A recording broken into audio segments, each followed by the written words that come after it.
And so it's the first time that I've ever built anything that I haven't felt like I'm selling myself for. It just feels like, the first 5 years of me being an entrepreneur were very ego-centered. Mm-hmm. Like, I was the special snowflake in my business. Mm-hmm. And, everybody probably goes through that era.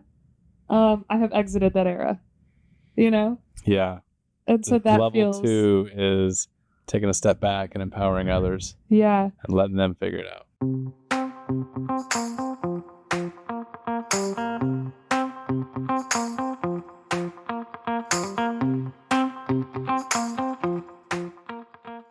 All right. Well, welcome back to another episode of Design to Glide Well. We have another episode with just Ethan and I. It's been 2 months since it's been the two of us. Has it been that long already? It has been that long already, and a lot's happened. Just giving people what they want. I know, honestly. I've posted the last 4 episodes where we've been interviewing other people, and I keep getting DMs of people being like, we're ready for another episode of Ethan and Sarah. Like, that's a compliment. I'll take it. That's cool. Take it. Yeah. The last 2 months have been a whirlwind. Yeah, to say the least. I don't know if you can see, but I don't have much hair anymore. Lies. I'm losing it all. Literal lies. All the men out there who are actually losing their hair are like, shut up. Yeah. Guess I need to be sensitive towards them. Yeah, wow. It has been a whirlwind, though. So I think on today's episode, we're going to go through catching up on what the last 2 months has looked like. Yeah. I want to touch base on launching the Black Pearl. Oh, yeah. And that's exciting. Wrapping up that year-long project. And finally, Nearly. literally, and finally letting it go live. I want to cover the fact that we moved across the country on a whim. Again. And I kind of want to talk through the fact that you decided to take a job. And where we're on street sweeping and, kind of an update on your life. And then if we have time, I want to talk through a little bit of studio host and the fact that it's been 6 months since we launched that side of the business and how that's going. So, so there's y'all's preview to take a look at what's coming in this episode. Let's dive into Black Pearl. Yeah. Yeah. So, I mean, if you guys have been following us on social media, you are very familiar with the Black Pearl. That B&B was the longest renovation that we've ever done. Yeah. We bought it, what? I think it was August of 2025. Yeah, which means we started looking in June. Yeah. And then we're into that 1031. Yeah. And we thought we had time and we didn't. And so we had to scramble. Yeah. But I think it was August. Yeah, I think it was too. August when we bought it and then closed in September or? No. I think we closed in August. Oh, okay. But we were working on the lake property. And so our GCs didn't start for 2 months. Gotcha. So we paid mortgage for 2 months before anybody ever set foot in there.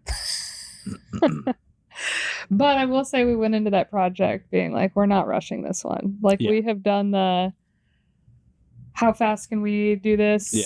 How many GCs can we get in here? It's more about speed than quality time and time again. And we just on this one, we're like, no, this is going to be our baby. Yeah. And looking back, it all worked. It was timed perfectly. I think maybe the last time we spoke or we recorded, we were in the middle of it, maybe towards the end. Yeah, we were recording in February was the last time that we recorded because I recorded all 4 of those podcasts in March. Okay, so we were in the middle of it. Plus, we're in the middle of winter, so we probably didn't have anything good to say. But now that we're outside of that, and we've got a few bookings since then. Yeah, we could probably speak in a little bit more positive light.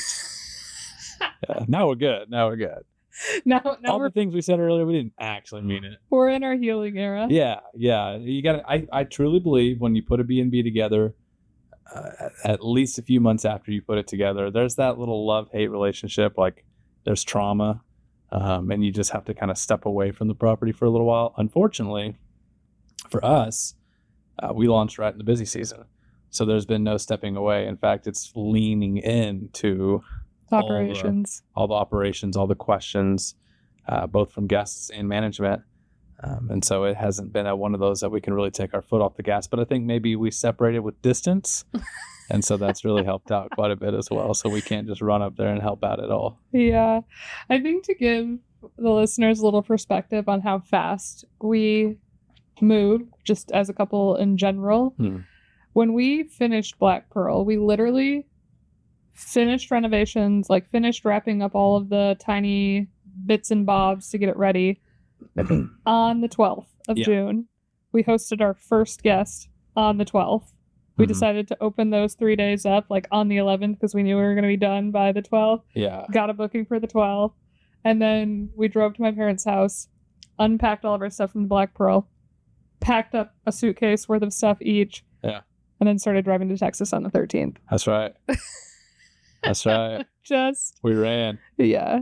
We sprinted away from that property. Yeah. We were pretty dead by Monday. I mean, we took, a day and a half to get here. And yeah, no extracurricular stops or anything. We just came on straight down, and I don't think we moved out of bed like Sunday or Monday. No, I don't think we did either. I think we just were horizontal.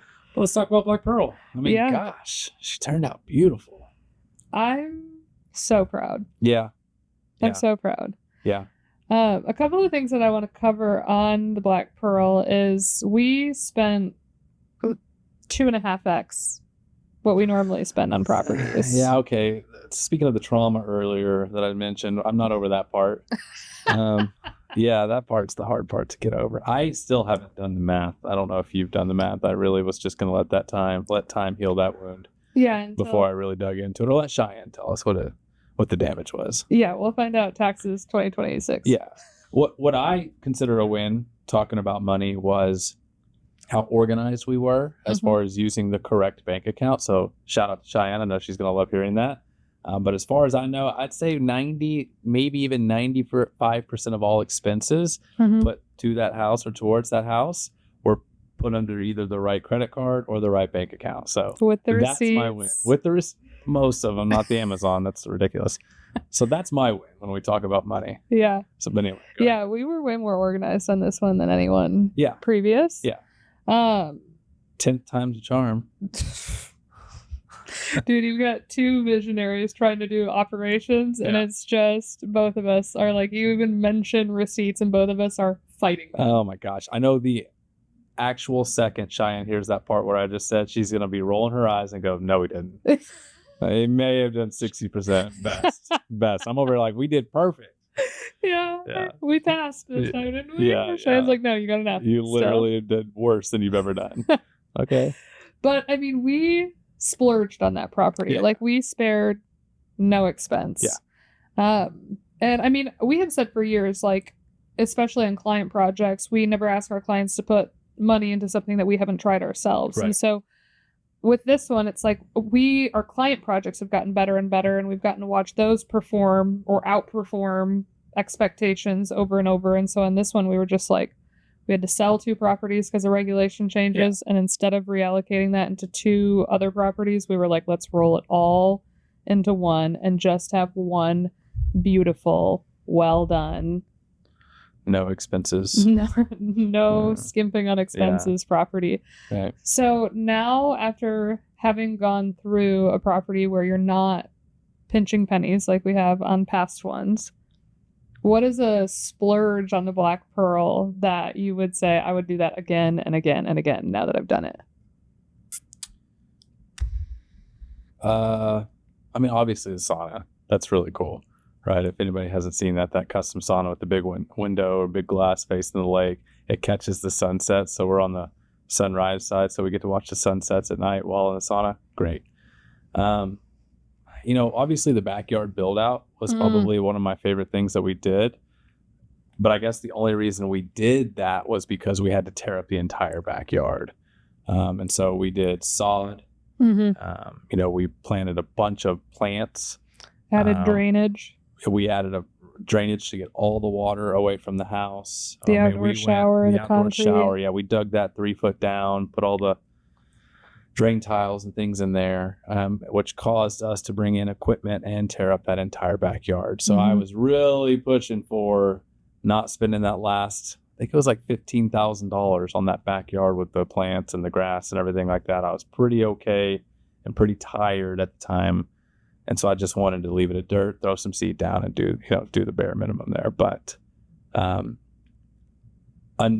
unbeknownst to me, Sarah talked to the landscape guy when I wasn't around and asked what sod would cost, and gave her a price. So I threw on a spot. She took it. So I didn't know we were doing sod until sod rolled up. He knew. I mean, I was just BSing with the boys. Yeah. And he was like, look, you've done such a nice job with this place. He was like, you really need to put down sod. And I was like, if you say so. Yeah, no, he made the right call. You both made the right call. I was like, again, you're just at the end of that project, and you're just looking at that bank account going down, down, down. And you're like, my goodness, are we ever going to finish, and are we ever going to launch? Dude, every day it's another $2,000, $4,000 minimum. Yeah, another contractor like, hey, you owe this, and you're like, hey, I told you it's gonna be $2,000, but it's actually $6,000. And I'm like, how? All the change orders that Sarah did? I'm like, oh, here we go. Well, okay. I was like, so we need to start getting change orders approved before. You know what's frustrating to me when it comes to change orders, though, is it's like you tell them the vision of what you want, whether it be a kitchen build out, a bathroom build out, whatever.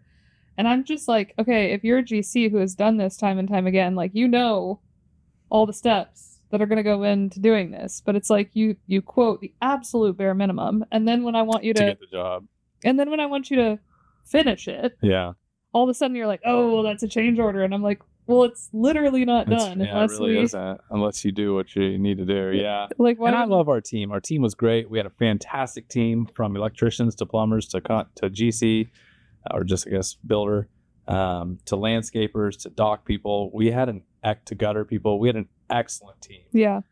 Everyone we worked with. That is the frustrating part, yeah. Everyone we worked with on this one. There was no one on the... Defining done is hard to do.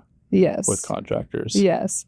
I also think that, and we have felt this on other projects as well, Michigan is not a state that is well-versed in luxury. Middle of Michigan, at least. Middle of Michigan, yeah, for sure. Yeah, yeah. And so when we're asking GCs, plumbers, electricians, whatever, to do something, when you talk about the definition of done, it's like their definition of done for everyone else is... Does it leak? Yeah, it's like... Does it work? Functional, not pretty. Right. You know? Right. And so I just have, like, there just is that disconnect of just not having that expectation from the clients anywhere else, and the GC being able to get away with it. Right. And so that's something that we, constantly are harping on the GCs for. But I thought for sure you didn't say the splurge that I thought you were going to say. I thought you were going to say the blower. Oh, dang. Okay, let me start over. Edit this out. Oh my gosh. No. It's been a busy day. Been in the sun too long. Losing my voice. Okay. So again, we were under 1031, and we thought we had a bunch of time, and we misunderstood what that meant. And basically, we had a week to buy a house. Buy a house that had regulation for Airbnb, that was in the right price range, that was on a lake, that was, all the things, right, at the end of the season, right? And so it was move or middle of the season, right? Everybody sells their house in September. Nobody sells their lake house in July. Yeah. And that's June and July when we were looking. So we had to find something. We found this house. We spent zero time really actually looking at the landscaping, looking at the lake, at the water, anything like that. Beggars couldn't be choosers at that point. Choosers. And by the time you and me really got on site, snow was on the ground, and there was the lake froze over, and so we just really had no clue what the lake looked like.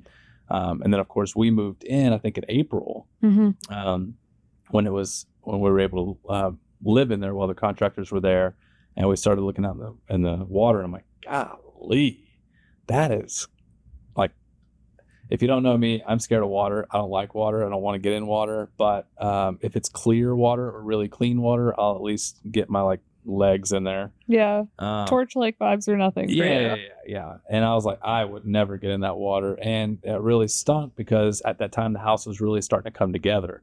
And we were starting, all the money we were spending, all the pieces were finally getting put together. Everything was getting built back together. And you just see this beautiful house. And at the time before the lawn was tore up, beautiful lawn. and beautiful sauna. Everything was just gorgeous. And then you turn and look at the water, and it sucked. Yeah, it was mucky.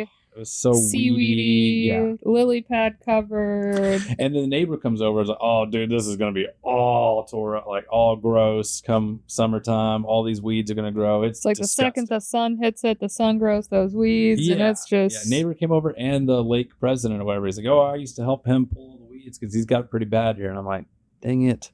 And I really got like upset by it. I was like, man, like that's really hurting me because like I want the full experience. Yeah. What's the point of a lake if you can't get in the lake? Yeah, like at a very minimum, like at least 2 or 3 feet in or whatever, just something where you can at least get in, like for children. Yeah. And so I just went to town on, like, I went obsessed over it. I was like, I have to figure this out. There has to be a good way. And so like friends came over and we were like raking and I was like, okay. Well, we went and toured that dock and that guy mentioned something. That's where it started. Yeah. Right? He mentioned the blower. Yeah. But he really didn't ever mention the price. And then a couple weeks later, he finally mentioned the price. I'm like, oh my gosh, like $6,000. I was like, okay, let me try raking. So had some friends over, tried that. That was awful. Yeah. I was like, that doesn't work. Smelled bad, came back the next day. Yeah. It was like, and I was really just like, oh my gosh, I have to figure this out. And so I started looking online and I found another little blower. I don't know what they call the official thing is. We just called it bubbler, maybe a bubbler or something, whatever. And I found one on Amazon yeah, I think it was on Amazon. But then I went straight to the carrier from there, and they were Michigan based. And I was like, oh, that's cool. And it was like $2,300. I was like, oh, even cooler. So I called them, and I tell them, I'm like, look, dude, I'm from West Texas. I don't know a thing about water. Only thing I know is this water sucks. Like, this is gross, and I would never get in it, and I don't want my guests to get in it. And this is like what I'm trying to do. And he was like, this will do it. And he was so confident. He's like, this one right here. And I was like, okay, this is how far we are from power. Like, do I connect it to a extension cord? How does that work? He's like, nope, got the power. He goes, measure it for me. I'm on the phone. I'm out in the yard measuring it. He goes, perfect. I'm going to send this out to you. Be in 7 days. He goes, you're going to put it all together. You're going to hang it off your dock, and you're just going to let it blow. Mm-hmm. And I was like, okay, what's the return policy? Because right. Because you are a fantastic salesman. Yeah, like... dude, good for you, man. Also, it's like a job. And so I was like, cool. So I get it in, I get it all together. I have the contractors actually hook it all up because they had to come back and do some work, some touch-ups, and we got it all done. And I started messing with it. Within 30 minutes, that water was like crystal clear. Crystal clear. Crystal clear. I blew out all the nasty. I blew out all the muck. I blew everything out. And that water is like, it now matches the house. It just was like, I had an expectation of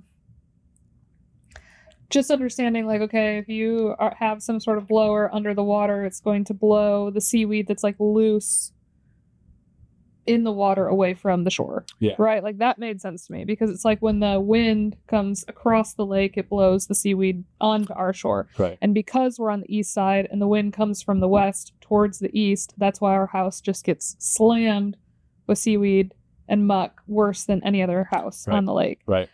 And so I expected it to just like counter it. Like, it still was going to be gross, but maybe it wasn't going to have like lily pads covering the shore, but still wasn't going to be like appetizing to get into. Yeah. Because the ground was so mucky. Yes. Like, I didn't anticipate that with that blower, it would blow the muck away and it would turn into a clear, sandy, beautiful bottom. Yeah. Yeah. Because when your family came to visit, it was awful. Embarrassing. It was embarrassing. I was like, oh my god. Yeah, you're watching like Kenzie try and like play in the water and like, but has to get around, like, I mean, it was all floating. It was like you could barely see the water. It was a swamp. Like, I am so embarrassed. Like, and this is what families are gonna look at. Like, they're like, great house, awful water. Well, it's like one of those things when hosts will be like, I can't control nature. Yeah. Because like an animal will die in the woods or like whatever the case may be, whatever the circumstances, where it's like it just is what it is. But at the end of the day, like, as a guest, you can't really, that's one of those things that you see this like beautiful picture of a house on a lake with the sunset and all the things, and you like imagine it to be this great experience, and the muck, the bottom of the lake quality and the top of the lake quality is just not something you can see in photos. Right. And that is a game changer on the kind of time you're going to have at the lake. Yeah. So I apologize for missing that. For anybody that has a lake house in Michigan and you've got a mucky or weedy lake and you've built out a beach, because we built out a beautiful beach, just everything was beautiful and perfect except the water. If you have that problem, reach out to us. I'd be more than happy to connect you with the person that helped us out. I can't remember off the top of my head who it was, but excellent customer service, and they'll know exactly what to do to help you out. Yeah, that was the best $2,200 we spent on that house right at the end. And now I'm like, every lake house needs that. It re-spiked our energy. Yeah. Because it was like it was the win at the very end that we needed. Yes. Yeah. And it was such a win. I would have never guessed it was going to work that good. I obsessed over it. I couldn't stop. I was like, dude, it has to. I literally was about to sell the house. You were like, if I couldn't solve it, it's gone. You're like, yeah, somebody else's problem now. But also, it stays plugged in. It's on a timer. Yeah. The thing turns on 30 minutes 3 times a day throughout the night. So the guests will never hear the blowing. Yeah. But they're going to wake up every single morning and the lake is going to be right in front of our house. It's going to be sandy, clear beach. Yeah. You get further than that. You're on your own. But yeah, look at the neighbors and you're going to see the difference. That's right. So yeah, that was a win. That was huge. That was something that we really needed. Yeah. So anyway, again, if you have a lake house, let me know. Yeah, I think a couple of my favorite splurges on the house. I think one is the half bath under the stairs. Yeah. Like, I just think that turned out... That's what I used the entire time I was there, so I guess I could vouch that was nice. And the outdoor shower. Okay. The outdoor shower was just one of those things that I don't have a ton of data on to support whether it has an ROI or not. And it was an expensive splurge, right? It's like, requires plumbing, requires water. I'm just thinking about winter. I mean, yeah, we'll just take the head off. Oh, sure. That's what it always is, right? Just take it. Sure. We put the shut-off valve inside, easy access. Okay. We'll see. But I will say that having that shower, like that enclosed, private, you can take a full shower. It's got hot water. It's located right next to the sauna cold plunge hot tub. Yeah, having hot water is really cool. I didn't take a single shower inside. Right, once it was ready. We have 2 showers inside, obviously the one outside. I never showered in the upstairs shower ever because I just kept gravitating towards that outdoor shower. It just is nice. So luxurious. Yeah, super private. Super private. Yeah. So those are the 2 splurges that I think, obviously outside of the blower, and then the garage doors. Something I also pushed really hard for. Yeah. It's just, again, one of those things where it's like, it's a perfect house. Like, it's beautiful.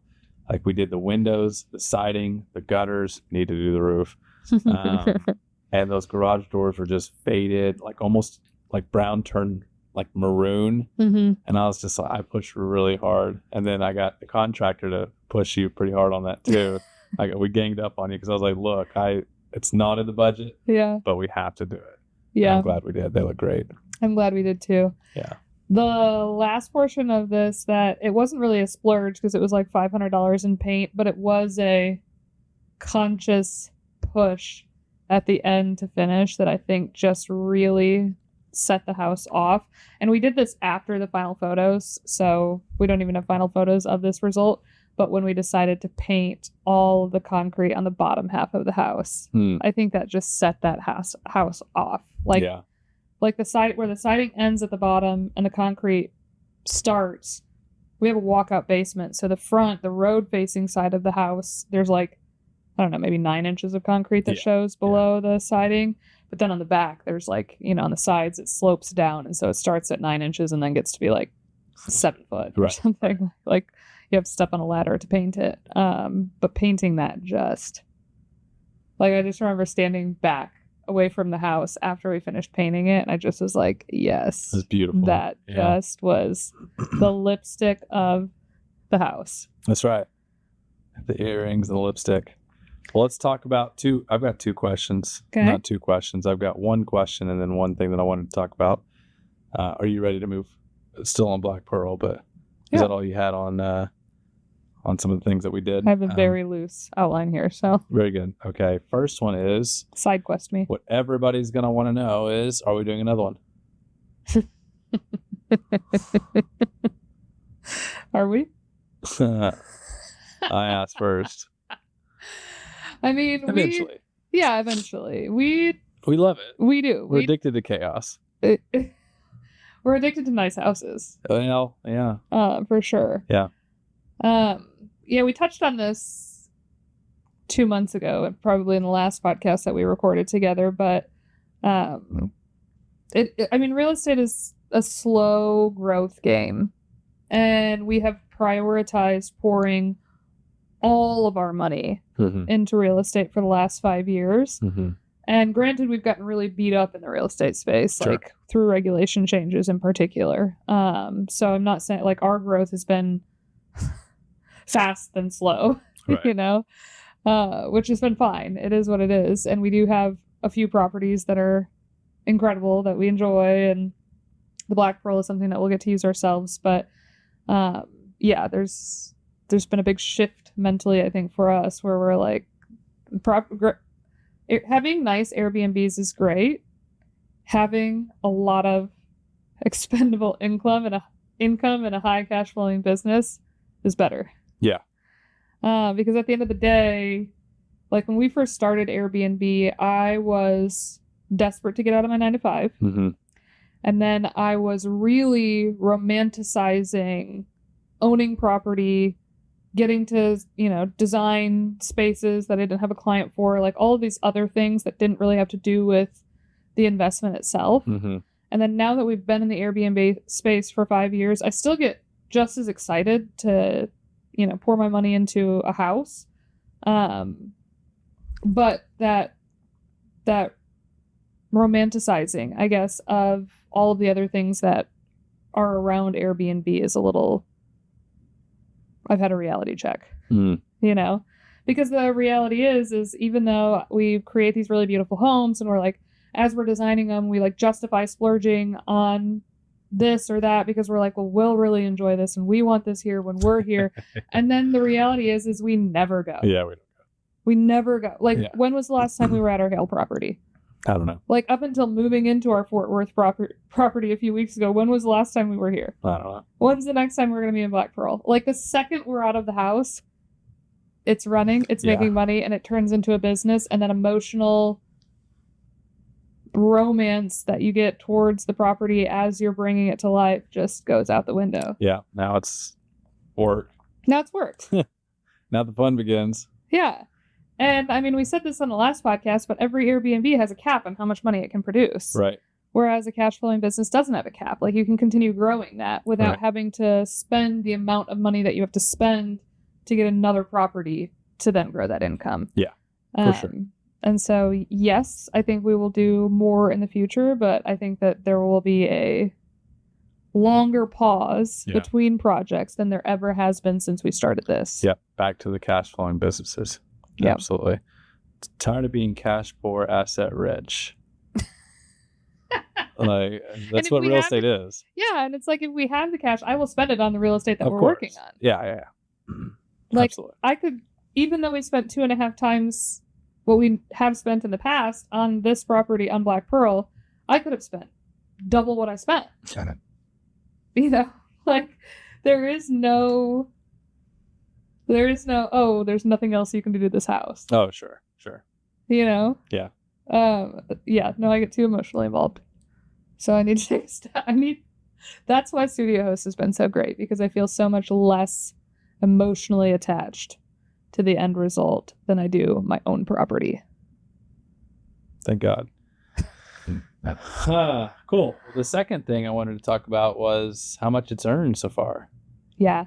That's exciting stuff. That's what I get excited about. So we obviously got to use Studio Host created realistic renders for us, and so we got to launch our Airbnb early. Yeah. And it was pretty incredible to see, because there were a few photos and just truthful here, I thought that we could have removed that I thought looked AI. That once, like, the first 10 photos didn't. They were like perfect and beautiful, but once somebody saw that one was AI, then you started seeing maybe that others were as well.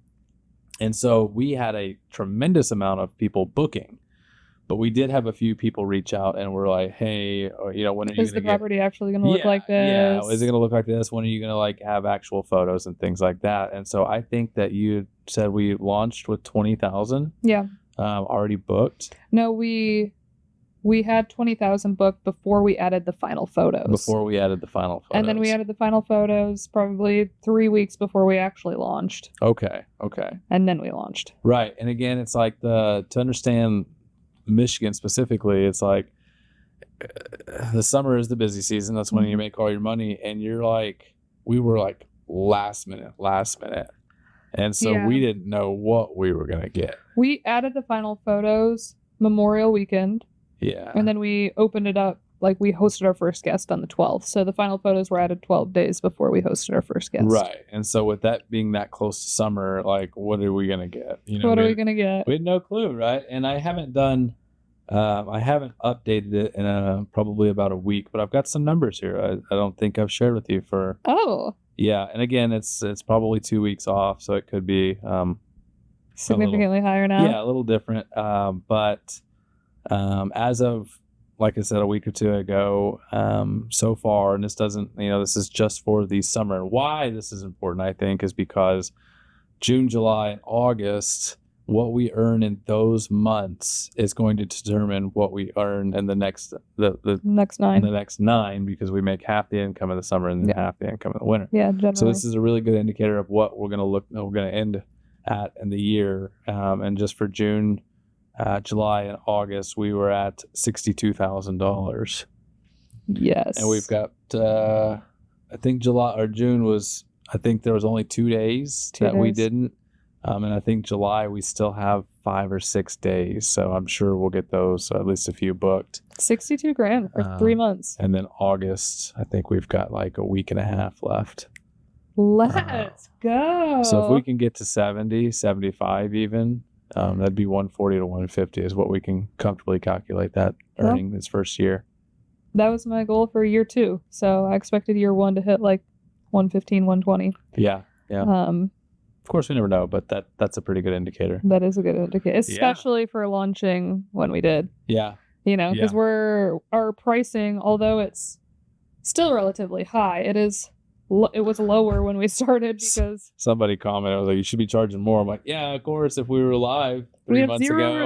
Zero reviews. Like brand new listing right before summertime. Like, of course we want the higher rate, but we have to take what we can get. But there's still many bookings. The person that's currently in there that paid over $1,000 a night. So it was excellent. And like an 8-day booking. Love it. So Love it. Anyway, I just wanted to end with that. That's incredible. Yeah, that is incredible.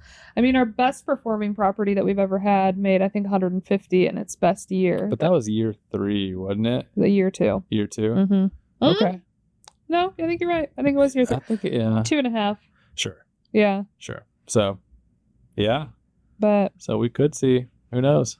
Yeah, that one didn't have a sauna. Didn't have, there was a lot. I think a big reason, or something that I think that we have really started to understand in the Michigan lake house space in general, is the closer you are to a city, the more money you're going to make. And it doesn't make the properties that are 3 or 4 hours north of Detroit or Grand Rapids not worth it, because we have properties that are that far away and they still make, $100,000, $120,000, $130,000 a year. Yeah. But those properties have never made 150, 170. And the properties that are within an hour of Grand Rapids or Detroit, you can hit those numbers pretty easily because you're so close to the airport. Yeah.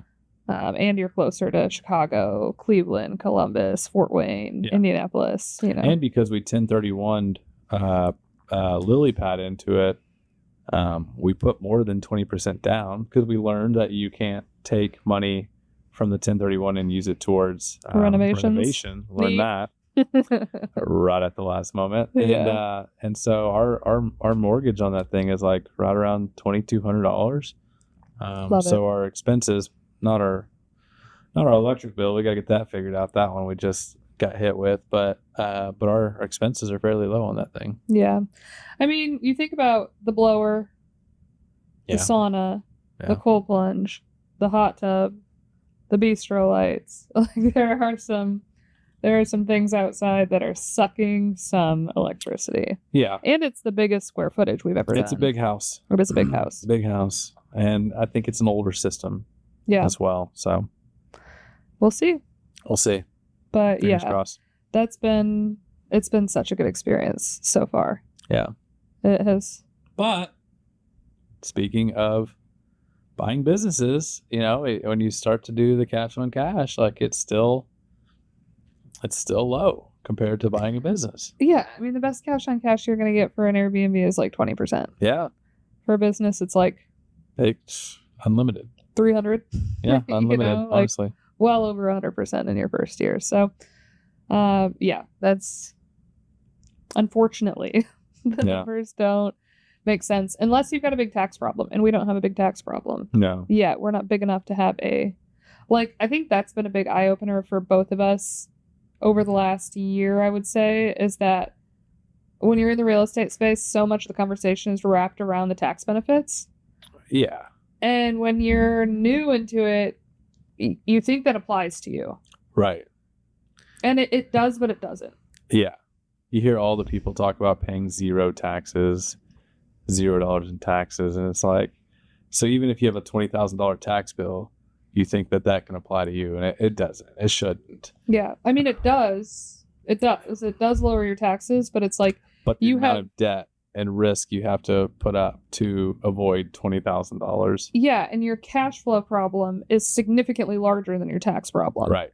You know, like if your goal is to be unreasonably wealthy in this life, and it's not just to replace your 9-to-5 income with something that produces $40,000 to $60,000 a year. Right. And our goal is to be unreasonably wealthy if we're going to spend the time building something. Right. Airbnb is not the way to go. Yeah. Yeah, spending $100 or $150 to save $20 in taxes doesn't make sense. Yeah, that's fair. Learned it the hard way. Well, yeah. Yeah, well, I mean, we learned a lot. I think it's like we did it a little backwards, just like our CPA said. He's like, you need to be focused on the cash flowing business first and then be pouring all of that into real estate. And so, it's one of those things that I guess we could have learned this or had this era after we built a really high cash flowing business. Yeah. We would have had to learn that skill anyway at some point in time, because I don't imagine that we're going to be like gung-ho in the stock market ever. Yeah. So whatever, there's a lot of time left on the clock. That's right. That's right. We learned a lot. We did learn a lot. A lot of good stuff. So we moved to Texas. We went into this year knowing we were going to move. Mm-hmm. From your perspective, why did you want to leave Michigan? Well, I was done with the real estate game in Michigan. Obviously the regulations just took a lot of the wind out of our sails. And I'm on all the Michigan short-term rental pages, and it is daily where another township is starting their BS. And it's just there to me, they aren't going to stop. Yeah. I just feel like if the state's never going to step in, it's only going to get worse. Yeah. And hopefully that's not true. Right. But that's my opinion. So I was done with that. I also looked at a million businesses for sale in Michigan as well. Right. Like moving across the country is never like first thing I think of doing. Okay. So I was looking at all sorts of businesses, and there's a bunch of landscaping companies, pool companies, all those things. But it's like that's all extremely seasonal. And I didn't want to have a really good and busy summer like our properties do, and then a really not busy low winter. And so I just wanted a little bit more flatlined, right? And so I was like, okay, we got to get somewhere where the weather is a little bit more even. Just like when we were thinking about buying an RV park, it's like, well, why does everybody close RV parks in Michigan in the wintertime? Well, golly, look at it, yeah, nobody wants to be in an nobody RV. wants to be in there, right? So it's like, I don't want to buy something that's only can run half a year. It's like by the time you get it ramped up, it's time to close down. So I knew that. And,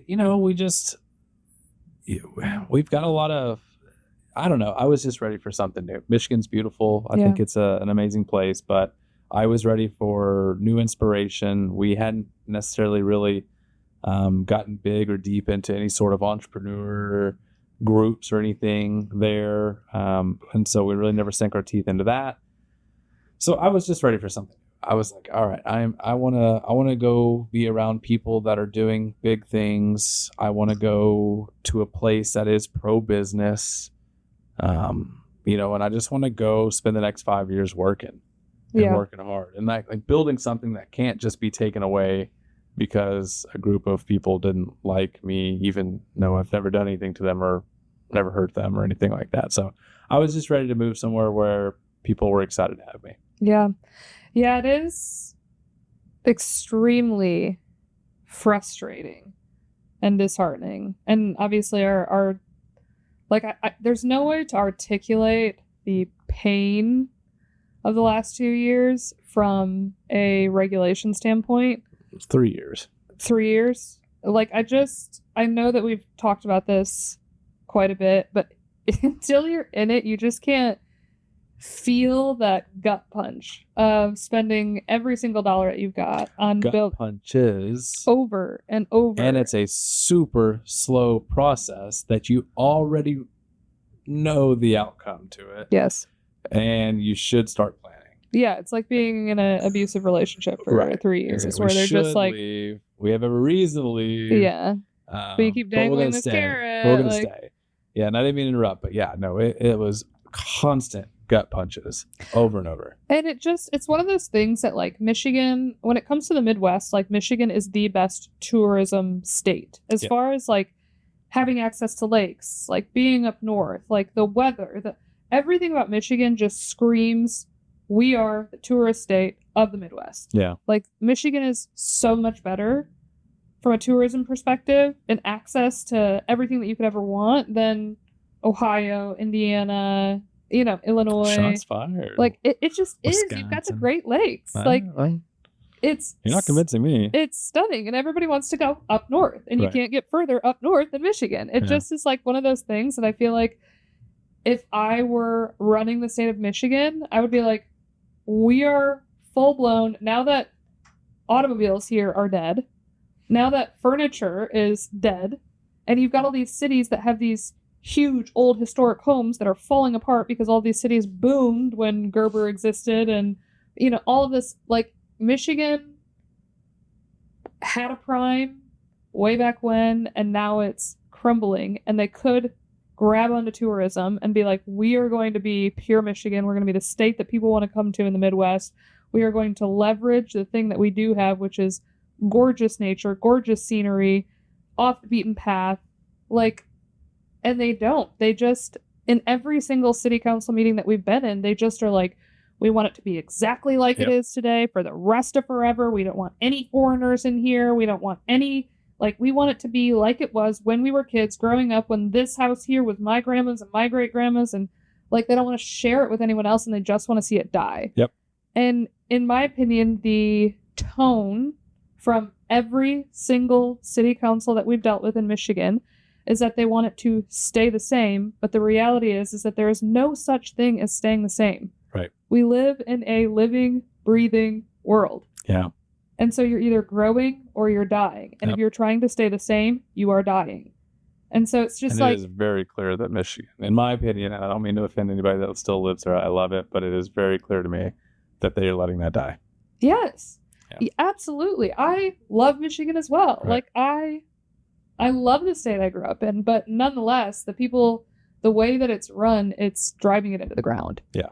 And it's really sad. And there are small examples of how that's not true, right? Everybody knows a township that is pro tourism and things, but as a whole, it's not. Even in the areas that are completely reliant on tourism, like Holland, South Haven, get out. It's just one of those things that it's just really sad to see Michiganders put so much effort into business. And it's like when we go to these short-term rental meetings, every business owner shows up because it's already hard enough to be a business owner in a state like Michigan where your busy season is only 4 months out of the year, and every business, restaurants, shops, bars, ice cream, any business you can imagine makes a vast majority of their income in the summer when tourism hits Michigan. That's right. And so when short-term rental conversations get brought up in these city council meetings, and you've got every single business owner, the entire economic system in your town is there screaming, please let Airbnbs stay. And a group of 5 say no. And a group of 5 who have lived there for generations say no. Yep. No changing. I can't. Yeah. I can't. Yeah. Gotta go. So yeah, that's why. And Texas, obviously, like, I wouldn't say obviously, but Texas wasn't first pick. In fact, I didn't want to come back. Quite a bit of trauma when it comes to that sun and that heat. But it has everything that we were looking for, right? We're looking for community. Yeah. We're looking for growth. We're looking for pro business. And we're looking, ultimately, we enjoy like bopping around and going and visiting all the places in the world. But it's like, we have to have a home base. We've learned that. We have to have a place. We forget that often. We do forget that, but it's like, we have to have a place to send mail. We have to have a place to lay our head down. That's very important. We have to have a place to store clothes. Yeah, that's very important to us. Park our car. When we went and traveled to California and Arizona, wherever else we went, we just really started thinking about it. It was like, you know what? Like, we love those places, but we have no community. Yeah. One of those two are not very pro-business. Yeah. As far as community, you probably get pretty excellent community out there, but we didn't know anybody, so we're starting over. And then it just seemed like a great place to travel to. Yeah. And not a place to call home. So like, I think, who was it, me, or was it who thought of going back to Texas first? Well, we decided we had to go to Texas because of street sweeping company. That's right. Okay, yeah. So we had to go down there at least for that. We were going to go meet the owner. We were going to be close, and if we got any closer to closing on that, I believe that when you buy a business, you need to be there at least. Everybody thinks about being passive and never showing up and the business running and making money itself, but you need to be there at least 6 months. You need to set the tone. You need to set the standard and build and create the culture. Yeah. And so I wanted to be down here for that. So we're like, yeah, let's go to Texas, at least for a little while, see if we can't get this closed up. So I was not my first choice. No, I mean, you did not push it at all. No, but I'm glad to be here. I am too. I mean, the second we got to Fort Worth, and I feel like I've felt this every single time we've come back to Fort Worth, it is the most underrated city in the U.S. I will die on that hill.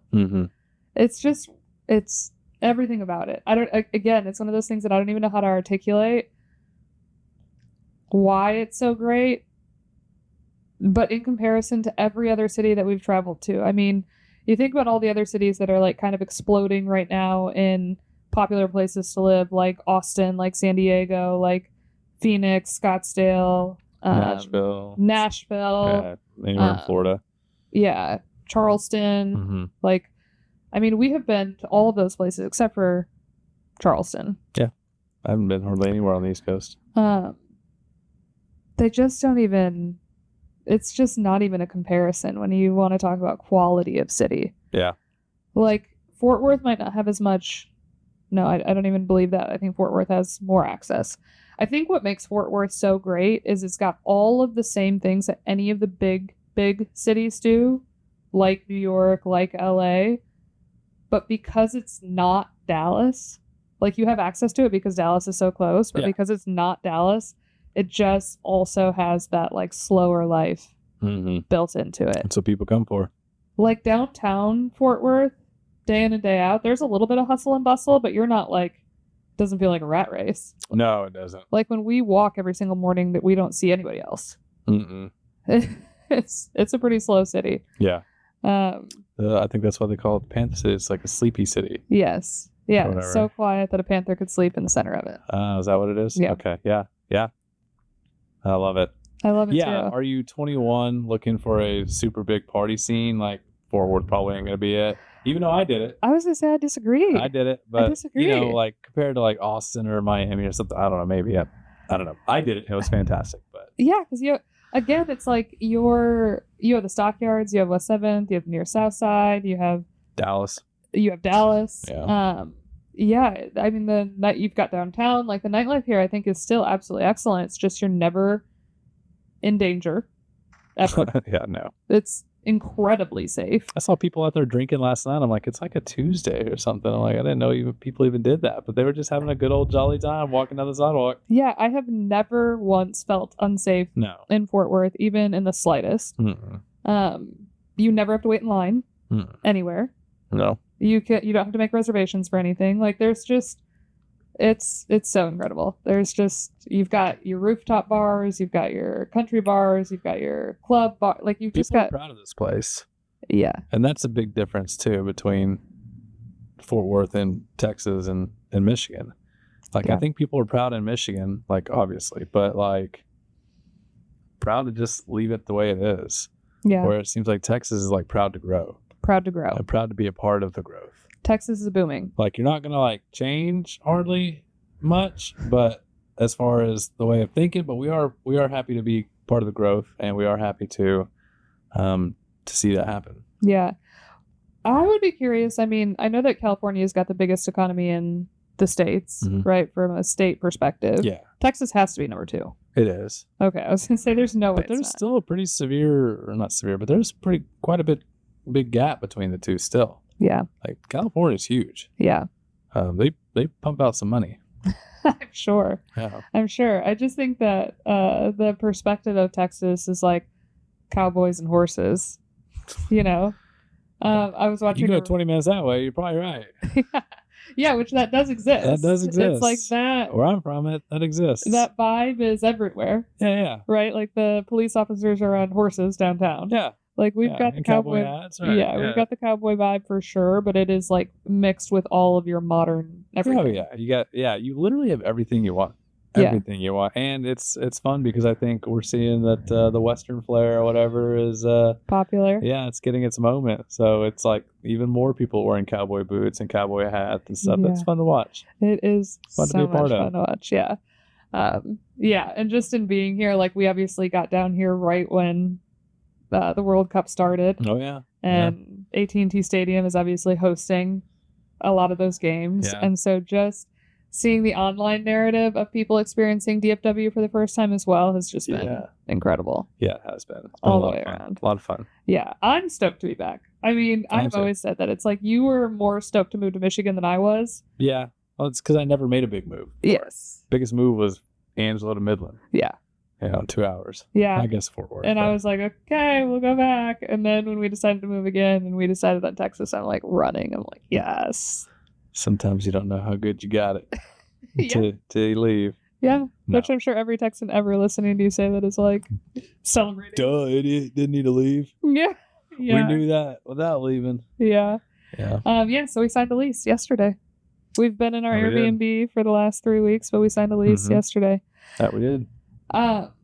In signing a lease, the only qualm I had with moving back to Fort Worth, or the idea of moving back to Fort Worth, is, and really one of my only qualms with Texas in general, in being a interior designer, is the real estate. Yeah.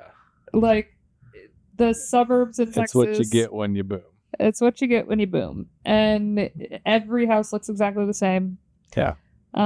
Every single apartment complex looks exactly the same. It's the same people putting them up. It's the same people putting them up everywhere. It's got the same layout. It's just a different color scheme and maybe slightly different workout equipment in each gym. And right.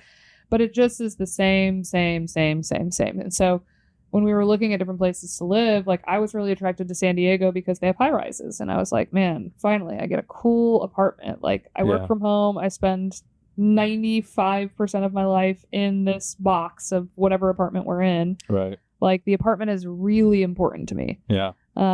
It just drives the energy of my day every single day. And so when we got to Fort Worth and we were considering moving back here, I'm like, do we just take our Airbnb offline and like live here because it's downtown? I love the unit. I love the location. There's no other high rises downtown that we can live in.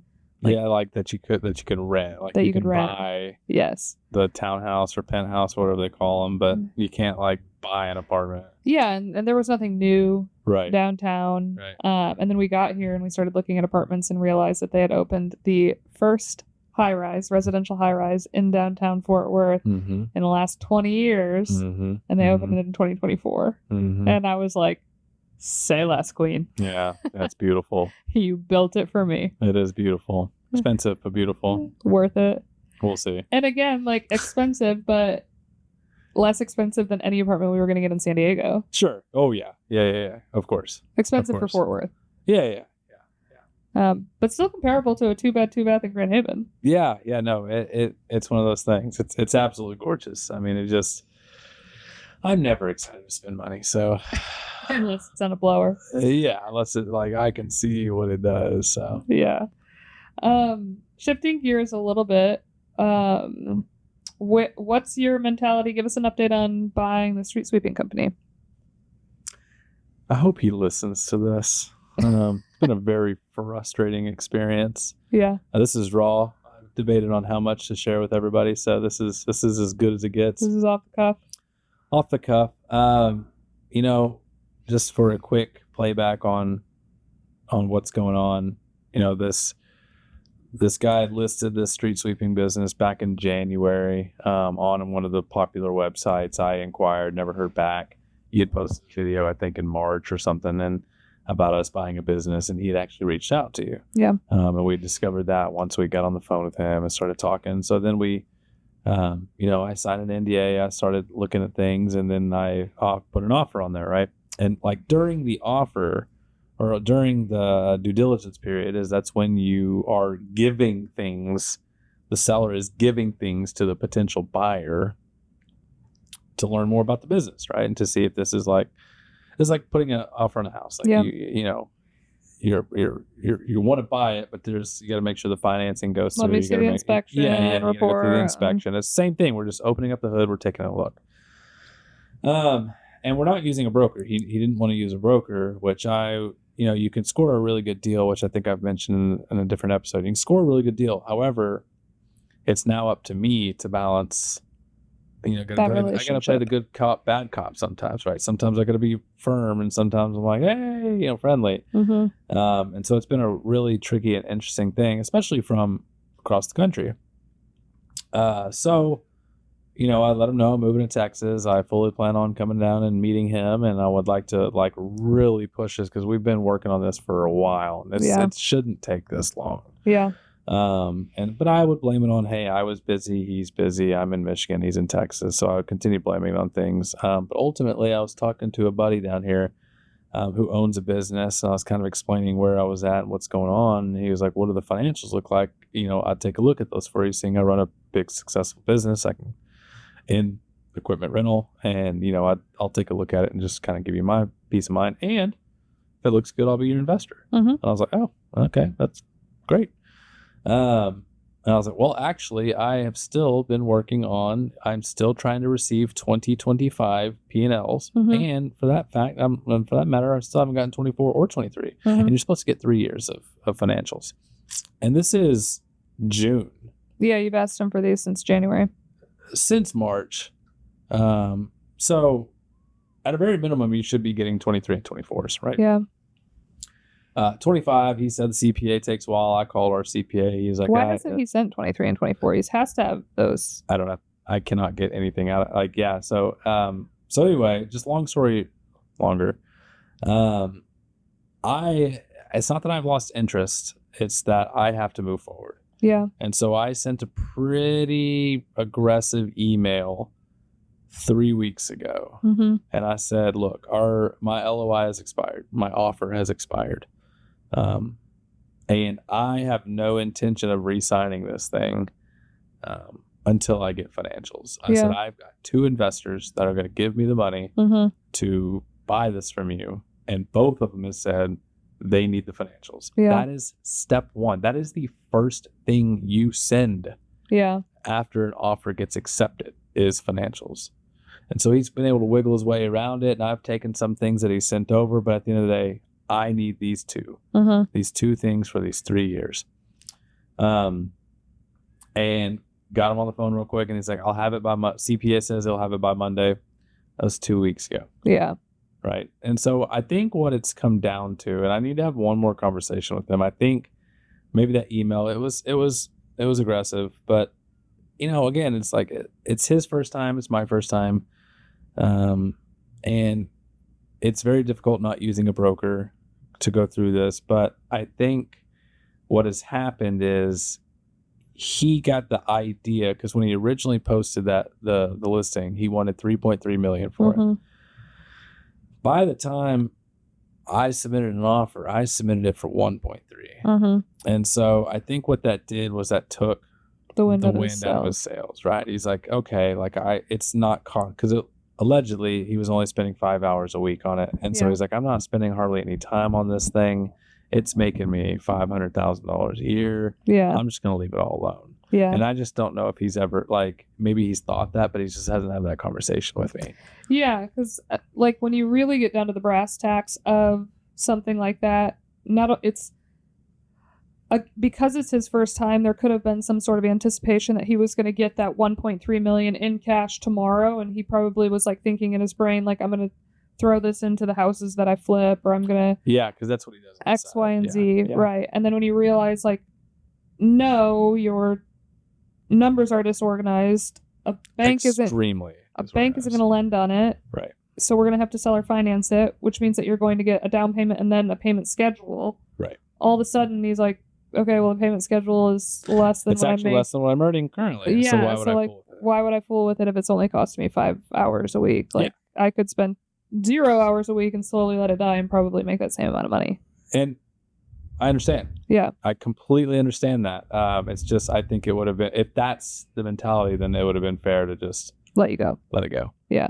So that's where I'm at. I've actually, I have taken just a step back from business buying for a moment, just because I've been put through 6 months of back and forth. Yeah, the ringer, right? And I've actually just a week or two ago, I met with a local broker, business broker.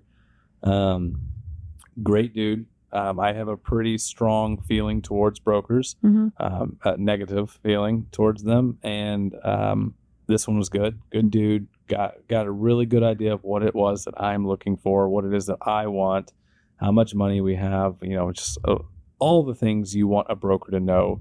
That way, when that opportunity comes, he thinks of me. Yeah. And so that's what I have decided. For just a moment, I'm going to press pause on that. I'm going to see if he can, he can come up with anything. He's already sent me one, a little too far away. Great business, but too far away. I don't want to travel that far. And just see what he comes up with. I look every day. I still look, and I just want to peek what's out there and what the market's doing. But I, as far as like signing NDAs and reviewing financials, and I've done a few, but I'm really putting a pause on that, is what I'm trying to say. And I'm going to blow everybody's mind when I say I've actually accepted a job. Like, I've taken a job and accepted a position. Back to the job. Back to the job, a 9 to 5, which I haven't had since 2013. 2014. September 2014. No, when I met you at a job, and we met in 2015.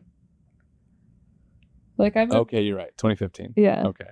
Whenever I quit Midland, I came to DFW. I worked 3 months, and then I got into the insurance business. Yeah. And so when I say job, I just mean like a corporate 9 to 5 job. I started my entrepreneur journey when I moved to Fort Worth. Yeah. And so my own boss. So 2015, September, whatever it was. So I took that on, and that was pretty unexpected. And the guy that hired me is a good buddy of mine. He needed a sales guy.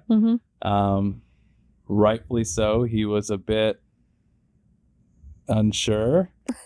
He's like, what? Why? Yeah. And I was, it's fair because I was asking the same questions. Yeah. But I felt like I had lost a little momentum. I believe momentum is everything. Yeah. And I felt like I got a little complacent, and I got a little lazy maybe.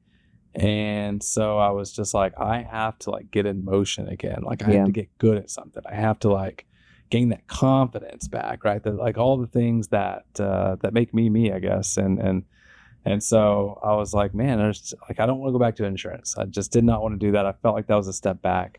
He had a position. It was a really good position, really good offer. We're both still kind of like to each other. Of course. Yeah, Because it just shifts the dynamic. Like, it does, and he has made it very clear that I do not report to him. yeah. And Well, because that's he's always viewed you as a mentor, right. in a way. Yeah. Or Yeah. like somebody that he respects the Yeah. opinion of. Yes. He'd probably kill me if I said he looks at you like a mentor. He'd be Yeah. like, this guy. Yeah. and so it's a really fun thing because I'm helping him out. He's helping me out. He's been extremely successful in that business, and I'm on day one. Yeah. And I've got a kind of a unique flair that I've talked to him a little bit about on what I can bring to the table. I feel like a lot of the things that they do is things that they did in the past. There's not a lot of technology in this type of work. Yeah. And I've grown to love implementing some technology and some systems. So yeah, you're overqualified for the position. But nonetheless, I just think it's been so much fun having the conversations around, which granted you're like a week and a half in, right? Like you're brand new. I haven't got my first paycheck. Yeah. You could be doing pro bono work. We'll see. Literally. But I just think it's fun to step back into corporate America and look at it from a whole new lens. Because for the last 10 years, you have had to worry about every single peg in the wheel.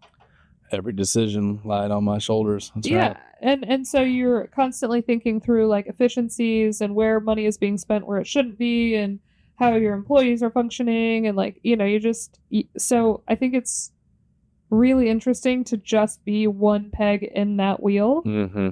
Because there's no way that you can just stay in your lane, right? Like, yeah, I've already started. Yeah, you're like, this is inefficient. Like, this could be done. Like, these people shouldn't be doing this. Like, this should be like situated different. So we may not even get that first paycheck.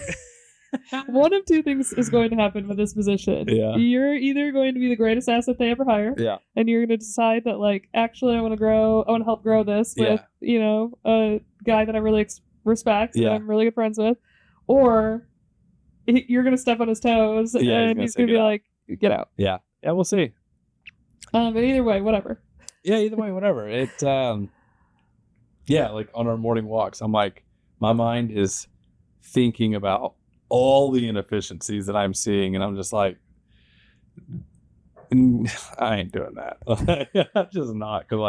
And so it's like everything we talk about in the mornings is like, it has nothing to do with sales. Yeah. I have nothing, like, I don't talk about how I'm going to go get another sale. Like, it's like, how can I improve this system or this operation? And, because I sit there and I've been doing these ride-alongs with these salespeople, and I'm just like, whoa, that makes no sense to me. It's like, why are we pulling off on the side of the road, taking an order, spending an hour doing that when we got 10 people at the office sitting in front of their computers? And even if you didn't have 10 people sitting in front of the computers, there is such a ththing as a VA. Whatever. Right. And so, like, it's one of those things where I'm just like, man, like, and so I've been talking to him, he's made it very clear I don't report to him. So I haven't been like filling him in on any of like the day to day, not that there's been anything really new, but I have just been asking questions, a lot of questions, like why, like, tell me why we do it like this. Like, tell me what the thought process behind it, because obviously you never want to be the new guy that comes in with all these big bold ideas and tell somebody who's been crushing it for a couple of years now that they're doing it wrong. Like, that is never my intent. I never want to be that person, and I made that crystal clear to him. I'm like, look, dude, I am willing to do whatever it takes to be successful. So if you've got any tips, tricks, things that I can use, I will obviously use it. But as an outsider looking in, I'm like, surely we can do a little more efficient. Well, I think it's I think that's incredible, because at the end of the day, I think it just speaks to the fact that it is so hard to find forward thinkers. And when you're building a business, like, he is building this business solo, or him and his wife are building this business solo, right? And they are hustlers. They're some of the hardest workers I've ever met in my entire life. Hard workers. That's what they are. But at the end of the day, it's like, I mean, even in being in the office today, I'm like, all of these people are looking for something to complain about and go home as soon as possible. Mm-hmm. and And you surround yourself with those people. Like that's fine. That is the life of an employee, right? It's like it's much more common to have that case scenario where you're trying to do the bare minimum for the highest pay. Yeah, that's right. Right? That's right. Like that. The American way. Yeah, like we've worked in corporate America, previously entrepreneur. Like that is so normal, and that's honestly like a big reason why we don't hate on people who have corporate America jobs. Like there is huge advantage to not having to like figure it all out, be on every single day, all day long, putting out fires, putting your best foot forward, solving the hardest problem in the room. Yep. But I think it's going to be a breath of fresh air for him to have your perspective alongside him, because I just don't think that you're ever going to shift out of that mindset of like looking at it from his perspective as an owner. Yeah, they're working in the business. Yeah. Like they are, every like the sales branch manager, like he is 100% just in it every day. Yeah. He can't even look up and breathe for just a moment. Yeah, right? his task list is too long. Oh yeah. And by the time he checks one off, 6 more come on, right? Yeah. And so same thing with the sales team. They're like just eager to go get the next sale. Yeah. And like maybe they came from a different company in the same field. Maybe they're brand new and they were taught by that, but they're just doing things that I'm just like, okay. Like I just like, wow, like maybe there isn't, but surely there's a better way. Like we have to fit like, and so it's just been very interesting. He's given me a little bit of flexibility and freedom. Starting with like basically they just throw you into the wolves. So, like, hey, go ride with this guy. Mm-hmm. Right. And so you go do that. And like the guy just does what he knows how to do. There's no system. Yeah. There's no like, this is what we're doing. This is the standard. This is how I see a win. This is how there's no onboarding process. There's no onboarding. I don't know who to talk to. Hey, this is blah, blah, blah. This is see. Like, there's no like it's very impressive, but very it just needs some.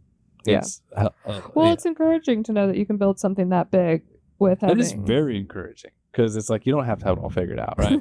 But so it's very interesting. Like today, I was working on like building the flow chart of the onboarding for a sales rep because we're about to have 3 more come on, and not that look, it's I don't mind feeling like I don't know what to do, right? That's part of being new. Like nobody likes that feeling, right? Yeah, like, that's nobody likes to feel like they're just standing there like, in the way. So it's like, okay, like what I can be doing is actually building out a system for him and saying like, hey, here's the flow chart. Here's how it's going to look for your first 30 days, 60 days, 90 days. Mm-hmm. After that, you're on your own, right? And so I've just started building that out, and I just got plugged into their CRM, and really going to start sinking my teeth into that because I think that's like awful. Yeah, most are. Who has created a CRM for equipment rental, right? That's like, I don't know. That's probably not a huge thing. Right? Put that eye on it. Yeah. So, just going to start getting that figured out. So it's like, yes, I was hired for sales, and yes, I am excited to use my sales experience and go make some money and do that. But I'm very excited to see if I can't just systemize that a little bit. Tinker with a business where everything doesn't rely on you. Yeah. Well, I want to make everybody's position a little bit better. Yeah. Like I just think that if I make the sales reps positions a little bit better, they're going to start making more money. Mm-hmm. You start bringing more money, solves a lot of problems. Yeah. Right. And so I'm just going to start there. That's how I know to do it. And see if we can't continue moving forward on that. I don't know. Yeah. And again, I'm either going to crush it or get fired. We'll see. Yeah. Yeah. So. No, I just think that we're in a really fun era because we have had a lot burned to the ground unwillingly. Yeah. Right. With regulation changes and things like that. And then we have also chosen to burn a lot of it to the ground willingly. Yeah. And so I just think that this is kind of in a fun era where we have no obligation. Yeah. And nothing but whatever we want in front of us. Mm-hmm. And so I almost feel like we're in this like era of play again, where we, for the last 3 years, have just been putting out fires and restabilizing and resituating and arguing. And, it's just been like a overall negative headspace. Yeah. And fair. Now it feels like, okay, like, what am I doing? There's a lot of moving parts, and maybe there's a little bit more anxiety right now of like, what does tomorrow look like? What does 6 months from now look like? Like, a lot is shifting, but it's so much more fun to be in this era than everything's burning and everyone hates me and all the city council members. We're gonna have a good time. We're gonna have a good time. I told him I'd give him a year. Yeah. So we'll see. Right. It just, it is weird because everything's changed. Yeah. Everything. I, again, have ran my own business for, 10 years and everything is relied on me and that's fun. It's exciting. And we did fine. Right. We were able to build quite a bit. But yeah, so I don't know. This is a weird feeling for me as well. And I know it's very weird for him too. So I appreciate him giving me that chance and, see if I can't blow it. Yeah. But I want to talk a little bit about what you're doing right now because that's exciting. Let's. I know we're gone over an hour, but I want to talk a little bit about how Studio Host is doing and what you're focused on, and how maybe I'm helping on that as well. Yeah. You're wearing many hats right now, as I have been for many years. Yeah. We're down to like 2 hats though. 3 hats. 3 hats. It used to be like 20 hats. Yeah. Now I'm like. And now I can be an A player for 3 different teams. Yeah. Versus a D player for 20 different teams. Yeah. Yeah. I mean, Studio Host is celebrating being open for 6 months, which is amazing. Do I miss Emily? Obviously. Right. But she's off living her mom dreams. There you go. And so, I just think that Studio Host this first 6 months has been a lot of fun. I think when I started this, when we decided to set down the mentorship and stop teaching and I wanted to get back into projects themselves, we realized last year that the 2/2.5 projects that we worked on, the model of offering turnkey B&Bs was not infinitely scalable in any stretch of the imagination. And at the end of the day, with turnkey B&Bs, the client can be happy, but the client is never thrilled. Yeah. And I say that because it's like we are never thrilled when we finish a project. Even with a Black Pearl and having it come out as well as it did, it's still like... yeah. Yeah, that's fair. And projects, it's just, especially when you're doing remodels, there's just a million things that can go wrong. And so the timeline bottlenecks you, the client's exhausted from the expenses that they weren't expecting, and it doesn't matter how many of these B&Bs we do, there's just no way that we can anticipate the expenses that are going to come up from starting to rip apart an old house, or dealing with different GCs or different areas, or there's just so many variables. And so in starting Studio Host, it's like, okay, yes, I can offer interior design services, and I can stop offering install. But at the end of the day, when you're offering interior design services, people are buying you. Right. Your style, your aesthetic, your expertise, your time. And so although I love design, there is just this cap to it. And I don't even want to say that because you watch companies like Summerled who have scaled it to something absolutely massive, and the owners of that are obviously not designing each unit themselves, but it's like, that's not the interior design firm that I want to... Sure. The quality of those projects isn't something that I'm stoked about. Sure. And so when we talked about starting Studio Host back in November of last year, we had really started honing in on the realistic render side of things. And I didn't even know that there were companies that exclusively offered realistic renders. And so when we really started digging into it, I just remember you and I had kind of this light bulb moment right around Thanksgiving where I was like, offering realistic renders is something that the client is going to walk away from every single time stoked. Yes. Because you're painting the vision of what the end product is going to be. Painting their vision. Yes. And they haven't gone through any of the trauma of unexpected expenses. Catch them on the front end. Disappointing GCs, broken timelines. Flooded basements. They don't have any of the trauma yet. You just get that beginning portion of the project that is the most exciting. You get the honeymoon part. You get the honeymoon phase. That is the realistic render. You are just painting that honeymoon phase for them. You are bringing their reality to life in a way that just leaves everybody's jaw on the floor. Worst case scenario, you got to change out a chair or a light fixture in a photo. Yes. And so when we started getting a few clients for realistic rendering services, alongside our design clients. Yeah. It's like the design clients, we would have this incredible relationship with them right at the beginning.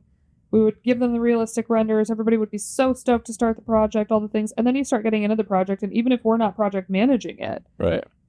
their tone towards us once they get into the project, when things show up broken, when things show up back ordered, when the GC does something wrong, when the paint doesn't come in the right sheen, when the, Yeah. just the multitude of things that goes wrong, even if it's not our fault and we're not controlling it, they're still coming back to us with that attitude, Mm-hmm. because it's not whatever went wrong, it's not our fault, but nonetheless, they're now exhausted. Right. Just like we are. It's just part of that process. That's right. There's the high at the beginning, and then there's a high after your first full year of running when you see what it's made. But in between the beginning and the end of the first year, it's a lot of stress. And you just hope that high in the beginning lasts just enough to get you to that finish line. Yes. Because Yes. it's awful. But So you're beat up by the end of you're it. pretty beat up. That's And right. so there's that part of interior design services that I just don't love. You Yeah, know? because it strains relationships. Yeah. And it has strained for us relationships. And we're like, man, Yes. that sucks. It's like none of that was our fault. Yes. But You'll it's- have occasionally a dream client. Like I would say 10% of interior design clients come in, they have an unreasonable amount of money. They listen to every single thing you suggest. Yeah. They do exactly what they're told. They install it exactly how you've shown it. And they aren't on some timeline that they've made up in their head. You would give that 10%? I think that's like 0.001%. I can think of 2 clients. Okay. I can think of 2 clients out of 50. Right. So okay. you're right. Okay. The rest Uh, are, and I'm not even trying to hate on the rest, because I would put us in the category of the rest. yeah, of course. Like we are also annoyed with ourselves in these Yeah. Like it is just It's an annoying process. That's right. And so I don't want it to seem like I'm talking bad about my clients in any stretch of the imagination. Like the clients are supposed to be asking questions and their feelings are normal, and but it just is an exhausting process for the interior designer. And by the end, your relationship is more often than not worse than it was at the beginning. Yes. And even when I get on calls with people who have hired other interior designers who are now coming to us, and I ask them about their experience in the past with interior designers, I have yet, which granted, like maybe that's why they're on the call with me, because they're not going back to the previous interior designer, whoever it was, but I never hear people sing interior designers' praises. No. Ever. No. Ever. And yeah, so it's just a frustrating industry to be in. And so when we were starting to look at realistic renders, I was like, 2 things that were really, really important to me were, one, I wanted to be able to produce something for clients where they left the relationship with me more excited than when they started. Yeah. Like I wanted to be surrounded by that energy Right. more often. And then also I wanted something that was infinitely scalable. Mm-hmm. And something that was more easily exitable. And So- didn't require you. Yes. Yeah. Infinitely scalable by not requiring my time in Right. trade for money. Right. And then exitable in the fact that I could pull myself out of it and sell it one day. Mm-hmm. And so we have been pushing realistic renders way more than we have. We still have plenty of design clients, but Yeah. but the realistic renders, Yeah. that side of the business, And incredible. it's been kind of an interesting thing to see you shift away, because we were fully geared towards short-term rental. Mm-hmm. And it's like now we're like, and the world is so much bigger, Yeah. and now that we're realizing like architects need this, other designers need this, builders need this, developers need this. Yes. And so all of a sudden it took you from, this to just unlimited. Yeah. And now you just got your first commercial client. Yeah. So that's exciting. Yes. Yeah. Yes. It has been, it's the thing that I'm going to scale and sell. Yeah.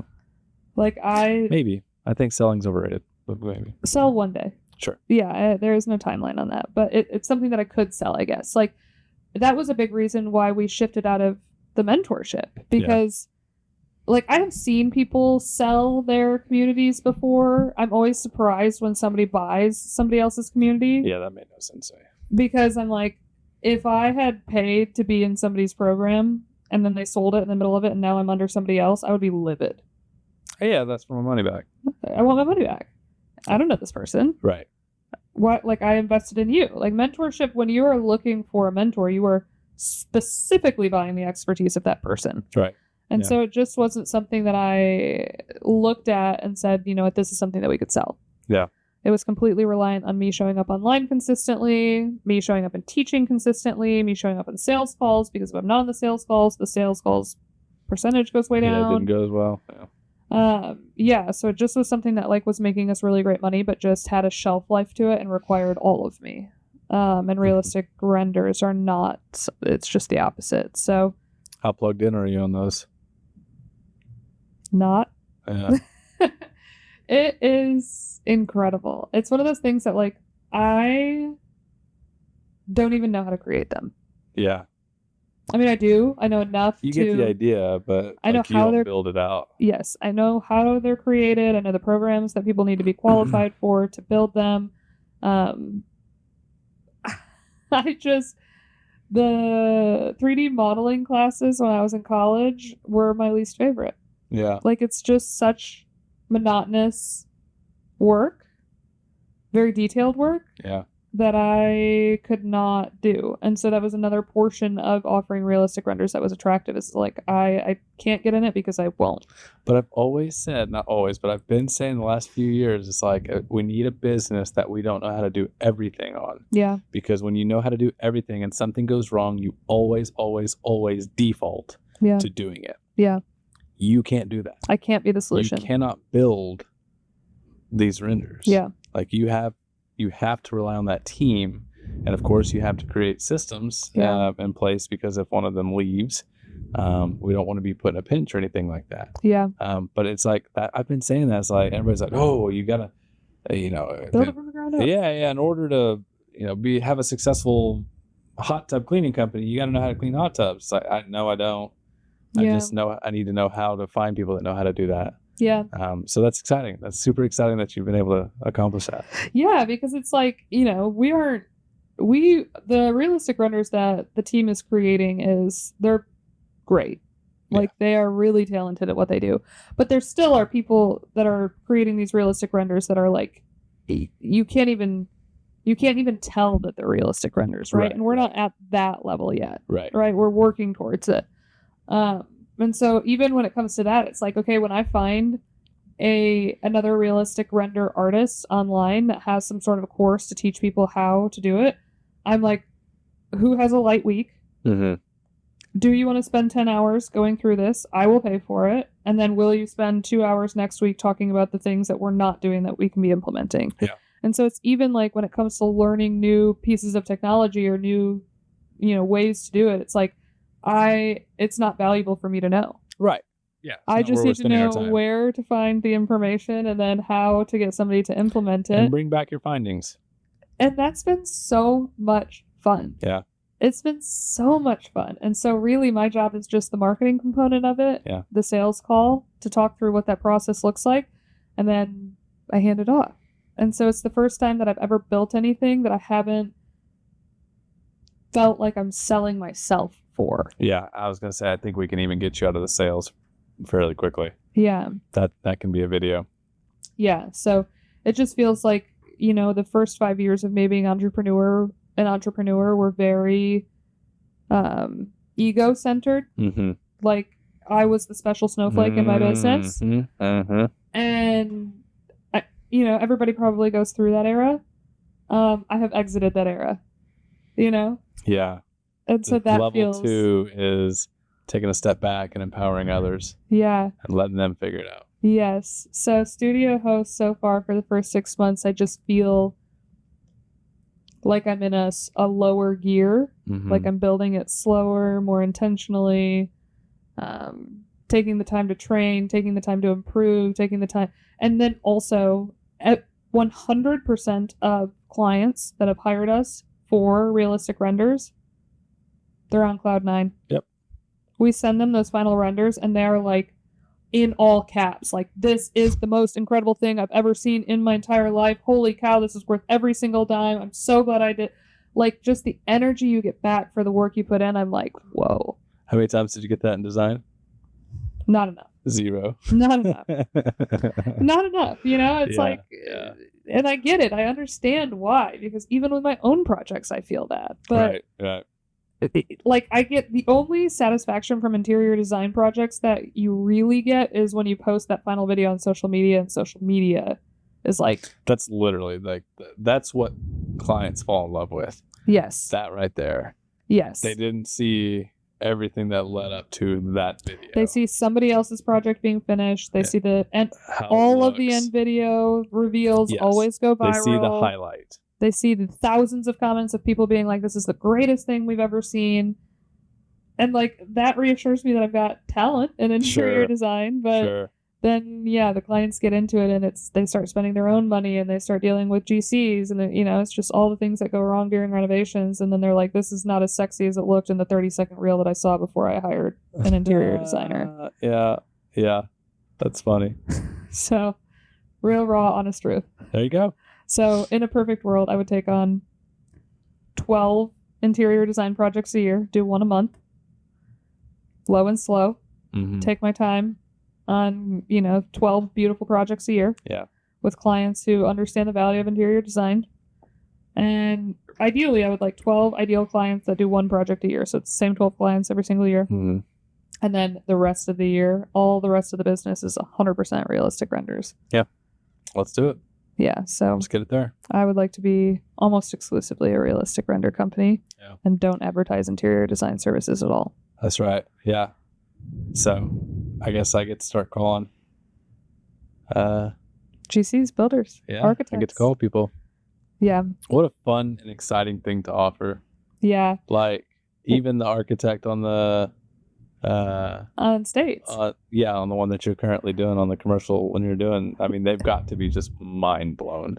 Oh, yeah. Like, that's what makes it so fun. Like, this first commercial project that I'm working on, it's one of 4 buildings that we will design, and it's for Ethan's new boss.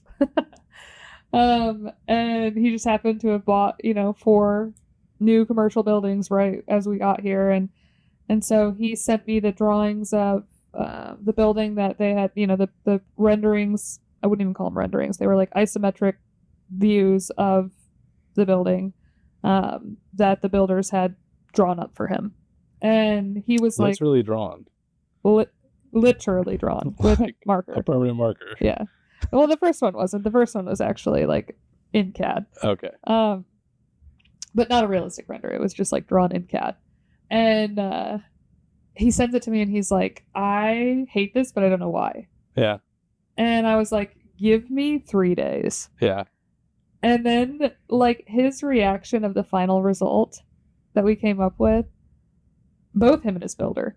Yeah. He was like, this builder is never going to do this again for themselves. They're going to hire you every single time. And I was like, they should. As they should, right. As they should. And what's been exciting for me is that I've been riding along with these other sales guys. Yeah. And they're like, hey, have you talked to Brad at all about Midland? And I'm like, what are you talking about? And they're like, the building that they're building. And they'll pull up the photo that I've already seen 100 times from you. And I go, look at what he's doing out there. I'm like, no kidding, who's doing that? That's beautiful. Whoever drew that's got a lot of talent. Dang. Brent ought to hire that person. And her husband. It's so fun. It's just, yes, that's exactly it. It's like that emotional high that you can give people.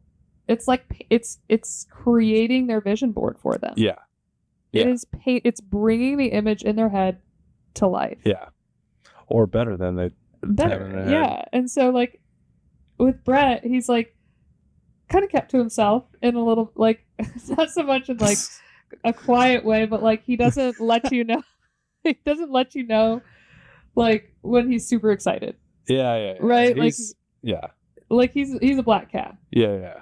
And so when I show it to him, he's like, when he replies back, it's just revisions. Right? It's like big red X's on things that he doesn't want. And okay. It's like back and forth. And I love that because I want somebody to be very honest with me. And he will. And so it's like, I'll send him this like beautiful thing. And the first thing that he sends back is something that he wants changed. Okay. But then when I go into the office, it's like every single person has received the video that I sent him 37 minutes ago. Yeah, he won't ever let you know. He's not That going to let me know. No. He'll let everybody else know. He ain't gonna let you know.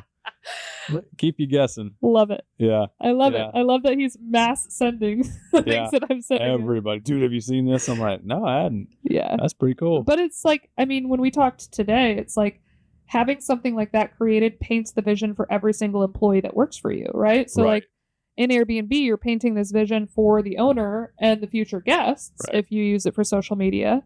But for a big corporation, it's like if you are working somewhere and they're going to be building a new facility, like you are literally painting their 5-year vision. Yeah. They get to get excited about the fact that they're working. It might suck today, like the building isn't like exciting or sexy or whatever, but it's going to be. But this is where we're going. This is where we're going. Yeah. So no, I just think, I grew up loving playing Sims. Yeah. I had a jailbroken Sims I don't even know game what that means.